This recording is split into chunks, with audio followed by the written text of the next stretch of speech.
Changing the bevel bearing on a 2000 Kawasaki Vulcan Classic.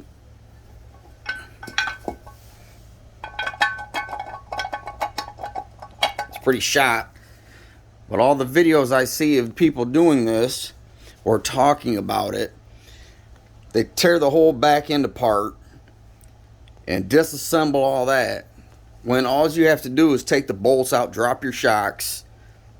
There's a pin that in the other videos that it talks about. Slide this back. I pulled my shaft out just to inspect it, but took this motor mount bolts out, pulled this motor mount bolts out, these mount bolts just to get a little bit extra play.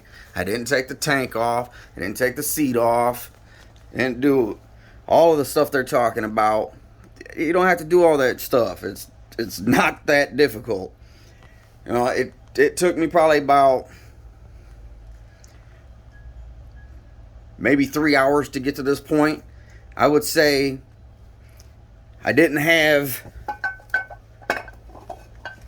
the socket big enough for that nut, so I had to stop last night working on it, and then I thought about this morning to give me an opportunity to post a better video. It's not going to be a better quality video, but it's a video of maybe a little bit easier way to do this.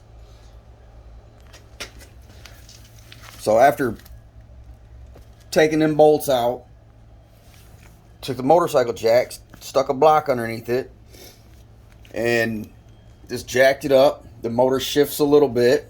It's nothing terrible, nothing out of control, nothing that's not going to slide right back into place. Put a leverage right here and was able to pull it up and get that bolt right out, and then pull all this off. It really wasn't all that difficult. If I would have been not cleaning up some of the grease around there and some of the other things and stopping to do other stuff, this whole process to get to this point, probably could have done it in an hour.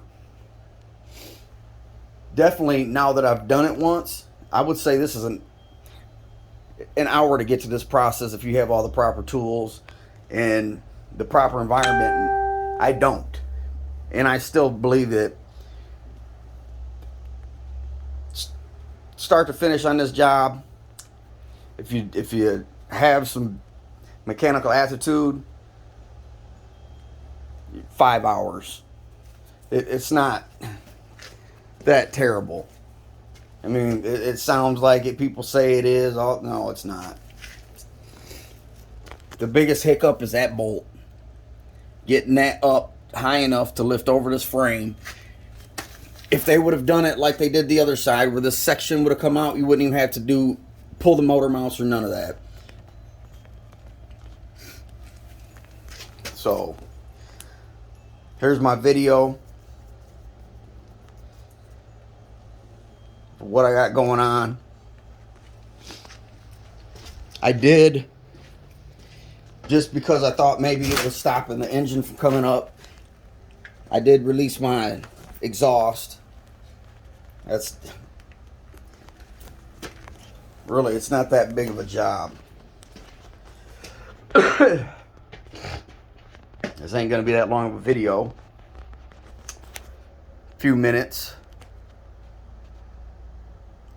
and pretty much